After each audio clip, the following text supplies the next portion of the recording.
Hi നമസ്കാരം. അപ്പോൾ കുറച്ചാൾ മുമ്പ് നമ്മളൊരു വീഡിയോ ചെയ്തിട്ടുണ്ടായിരുന്നു. ഈ ഒരു ലാപ്പിൻ്റെ ചെറിയൊരു ചെറിയൊരു അൺബോക്സിങ് വീഡിയോ ചെയ്തിട്ടുണ്ടായിരുന്നു. അപ്പോൾ അന്ന് ഞാൻ പ്രത്യേകിച്ച് എടുത്തു പറഞ്ഞൊരു കാര്യമുണ്ട്, നിങ്ങളിത് ഓൺലൈൻ മേടിക്കരുതെന്ന്.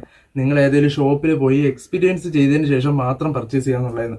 അപ്പോൾ അതിൻ്റെ ഒരു കൺഫർമേഷൻ ഞാൻ ഇപ്പോൾ പറയാം. കാര്യം എന്താ അങ്ങനെ പറയാൻ കാര്യം എന്താണെന്നുള്ള കാര്യം പറയാം. എന്ന് വെച്ചാൽ അന്ന് എനിക്ക് ചെറിയൊരു ഡൗട്ടേ ഉള്ളായിരുന്നു. അതുകൊണ്ടാണ് ഞാൻ അങ്ങനെ മാത്രം പറഞ്ഞത്. ഷോപ്പിൽ പോയി മേടിച്ചോളാൻ പറഞ്ഞത്. അതുകൊണ്ടാണ് യൂസ് ചെയ്ത് നോക്കിയിട്ട് മേടിക്കാൻ പറഞ്ഞത്. അപ്പോൾ ഇതിൻ്റെ മെയിൻ ഇഷ്യൂ എന്താണെന്ന് അറിയാമോ? ഫസ്റ്റ് വന്ന പീസ് അന്ന് ഞാൻ നിങ്ങൾക്ക് കാണിച്ചത് ആദ്യമേ വന്ന പീസാണ്. എൻ്റെ ഒരു ഫ്രണ്ടിൻ്റെ വീട്ടിലേക്ക് ഓർഡർ ചെയ്തതാണ്. അപ്പോൾ ഞാനത് കൊണ്ടുവന്ന് അൺബോക്സ് ചെയ്തു. ഞാനൊന്ന് യൂസ് ചെയ്ത് നോക്കിയപ്പോഴാണ് എനിക്കത് ഫീൽ ചെയ്തത്. കാരണം ഇത് ചാർജ് പെട്ടെന്ന് ഡ്രെയിൻ ആവുന്നുണ്ട്. ഞാൻ വിചാരിച്ചു ഇനി കൊച്ചു ലാപ്പല്ലേ, വിലയും കുറയല്ലേ, അപ്പോൾ അതിൻ്റെ ആയിരിക്കും എന്ന് വിചാരിച്ചു. ബാറ്ററിയൊക്കെ കപ്പാസിറ്റി കുറവായിരിക്കും എന്ന് വിചാരിച്ചു. അപ്പോൾ അത് ഡ്രെയിനായി അത്യാവശ്യം ഒരു 50% ആവുന്ന ആ ഒരു ടൈമിൽ ലാപ്പ് ഒറ്റയടിക്ക് ഓഫ് ആവുകയാണ് ചെയ്യുന്നത്. എന്നുവെച്ചാൽ ഫുള്ള് തീർന്ന് ഓഫ് ആവുന്ന നടക്കും. നമ്മൾ ഓൺ ആക്കുന്ന ടൈമിൽ ഒരു 25% പിന്നെ കാണിക്കും. അപ്പോൾ ഞാനന്ന് വിചാരിച്ചു ഇനി അതെന്തെങ്കിലും അന്നേരത്തെ ഒരു പ്രശ്നമായിരിക്കും എന്ന് വിചാരിച്ചാൽ ഒന്നുകൂടെ ചാർജ് ചെയ്ത് നോക്കി ഫുള്ളാക്കിയിട്ട് പിന്നെയും ഞാനൊരു വീഡിയോ ഇത് യൂട്യൂബിൽ പ്ലേ ചെയ്യാൻ വെച്ചു.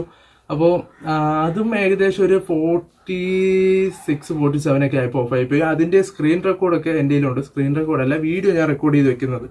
ആദ്യ തൊട്ടോ എനിക്ക് മിസ്സായിപ്പോയി വീഡിയോ, രണ്ടാമത്തെ തൊട്ടോ റെക്കോർഡ് ചെയ്തിട്ടുണ്ട്, മൂന്നാമത്തെ തൊട്ടോ ഞാൻ റെക്കോർഡ് ചെയ്തിട്ടുണ്ട്.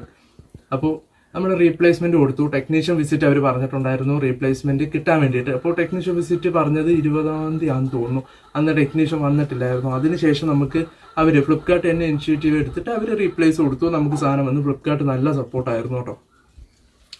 ഈ ഒരു പ്രോഡക്റ്റിൻ്റെ കാര്യത്തിൽ അത് എടുത്ത് പറയേണ്ട കാര്യമാണ്. എൻ്റെ ഒരു എക്സ്പീരിയൻസ് വെച്ചിട്ട് ഈ ഒരു പ്രോഡക്റ്റിനും വേറൊരു പ്രോഡക്റ്റിനും എനിക്ക് അത്യാവശ്യം നല്ല രീതിയിലുള്ള റെസ്പോൺസ് സർവീസൊക്കെ ഫ്ലിപ്കാർട്ടിൻ്റെ ഭാഗത്തുനിന്ന് കിട്ടിയിട്ടുണ്ടായിരുന്നു.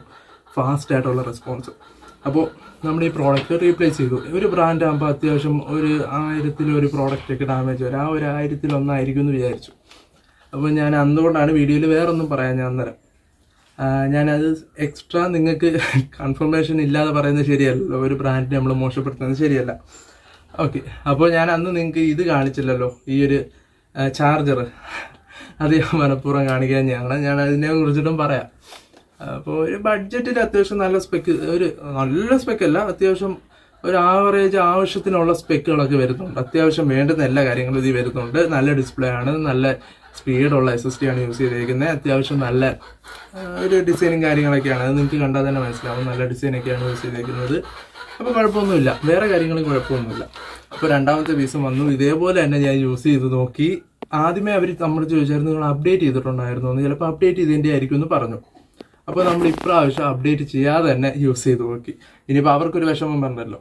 അപ്പോൾ അപ്ഡേറ്റ് ചെയ്യാതെ യൂസ് ചെയ്ത് നോക്കിയിട്ടും സെയിം ഇഷ്യൂ 50 ആകുമ്പോഴത്തേക്ക് ഓഫ് ആവുകയാണ്. ബാറ്ററി ഡ്രെയിനും അത്യാവശ്യം നല്ല രീതിയിൽ ഡ്രെയിൻ ആവുന്നുണ്ട്.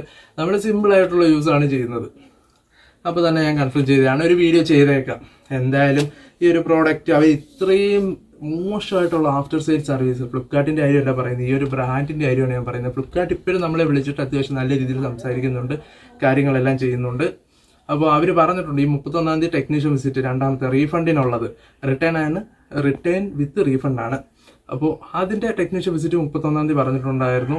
അത് വന്നില്ലെങ്കിൽ അവർ തന്നെ ഇനിഷ്യേറ്റീവ് എടുത്ത് റീഫണ്ട് ചെയ്യുമെന്നാണ് അവർ പറഞ്ഞേക്കുന്നത് ഫ്ലിപ്കാർട്ട് ഇപ്പോൾ നിലവിൽ. അപ്പോൾ അതിൻ്റെ എല്ലാ വോയിസ് റെക്കോർഡ്, കോൾ റെക്കോർഡൊക്കെ നമ്മുടെ കയ്യിൽ കിടപ്പുണ്ട്. അപ്പോൾ നമ്മൾ ഈ വീഡിയോ ചെയ്യാൻ കാരണമെന്ന് വെച്ചാൽ നിങ്ങൾ ഈ ഒരു ലാപ്പ് എടുക്കുവാണെങ്കിൽ ഞാൻ നേരത്തെ പറഞ്ഞ കാര്യം പിന്നെ ആവർത്തിക്കുകയാണ്, ഓൺലൈനിൽ എടുക്കാൻ നിൽക്കരുത്. ലാപ്പ് എടുക്കേണ്ടെന്നൊന്നും ഞാൻ പറഞ്ഞിട്ടില്ല. പക്ഷേ നിങ്ങൾ ഏതെങ്കിലും ഷോപ്പിലൊക്കെ പോയി എക്സ്പീരിയൻസ് ചെയ്ത് മാത്രം എടുക്കുക. യൂസ് ചെയ്തതിന് നോക്കിയതിന് ശേഷം, അല്ലെങ്കിൽ ഈ ലാപ്പ് യൂസ് ചെയ്യുന്ന ആൾക്കാർ വല്ലതും ഉണ്ടെങ്കിൽ അഭിപ്രായം ചോദിച്ചിട്ട് എടുക്കാൻ നിൽക്കുക. അപ്പോൾ ഇത് റീഫണ്ട് ചെയ്തിട്ട് പുതിയൊരു ലാപ്പ് എടുക്കാൻ പോവുകയാണ്. അപ്പോൾ നോക്കാം. അടുത്തൊരു ലാപ്പ് ഞങ്ങളിത് ബുക്ക് ചെയ്തതിന് ശേഷം ലോഞ്ച് ചെയ്തൊരു ലാപ്പാണ്. അത് എടുത്ത് നോക്കാമെന്ന് വിചാരിച്ചു. പിന്നെ ഇതാണ് ഇമ്പോർട്ടൻറ്റ്, ഞാൻ പറയാൻ പറ്റുമോ? ഇത് ലാപ്പാണ്, ഇവിടെ ഇരിക്കട്ടെ. ഓക്കെ, അപ്പോൾ നിങ്ങളിതിൻ്റെ ചാർജർ ഒന്ന് കാണണം. എൻ്റെ പൊന്നെ, എൻ്റെ ജീവിതത്തിൽ ഞാൻ ആദ്യമായിട്ട് ഒരു ലാപ്പിന് ഇങ്ങനത്തെ ഒരു ചാർജർ കാണുന്നത്. ഞങ്ങളുടെ വീട്ടിലെ ടോർച്ചിൻ്റെ അഡാപ്റ്റർ ഇതിനെ കാട്ടിക്കൊള്ളാം, നെറ്റിൻ്റെ മോഡത്തിൻ്റെയൊക്കെ അഡാപ്റ്റർ. അതിനകത്ത് ബ്രാൻഡ് നെയിമെങ്കിലും കാണും. ഇതിനകത്ത് നിങ്ങളൊരു ബ്രാൻഡ് നെയിം നോക്കുക. നടേ ഇവിടെ ഒരു BSY എന്ന് എഴുതിയിട്ടുണ്ട്. ഇത് ഏതോ ലോക്കൽ അഡാപ്റ്ററും ഡൽഹിയിലെയോ മുംബൈയിലെയോ സ്ട്രീറ്റിൽ നിന്നൊക്കെ മേടിച്ച് വലിയ ബോക്സിനകത്ത് വെച്ചാന്ന് തോന്നുന്നു. ഇതിനകത്ത് നിങ്ങൾ നോക്കുക, ഇതിനകത്ത് ഈ ഒരു മെയിൻ അഡാപ്റ്റർ അതിൽ നിന്നൊരു വള്ളി ചാർജ് ചെയ്തില്ല. ഇതെനിക്കൊന്ന് 25 വോട്ടോ കാട്ടേ ഉള്ളത് തോന്നുന്നു മാക്സിമം. എനിക്കറിയാം ഇത്രയും കിടക്കല്ല സാധനം. എൻ്റെ അൺബോക്സിങ് എക്സ്പീരിയൻസ് ഞാൻ പറഞ്ഞു, അൺബോക്സിങ് കിടിലമാണ്. ഏതാണ് ഇതിൻ്റെ ലാപ്പിൻ്റെ. പക്ഷെ ബോക്സിനകത്തോട്ടില്ലുമ്പോൾ ഈ ഒരു സാധനം സെപ്പറേറ്റ് ഒരു കവറിനകത്താണ് ഇട്ടേക്കുന്നത്. അതെനിക്ക് തോന്നുന്ന ഒരു മനഃപൂർവ്വം ചെയ്തതാണ്. അപ്പോൾ പറയാൻ വയ്യ. അപ്പോൾ ഇത് എന്താണെന്ന് വെച്ചാൽ ബാക്കി അപ്ഡേറ്റ് അനുസരിച്ച് ഞാൻ വീഡിയോ ചെയ്യുന്നതായിരിക്കും. സോ അടുത്തൊരു വീഡിയോ കാണുന്നതായിരിക്കും. Bye bye.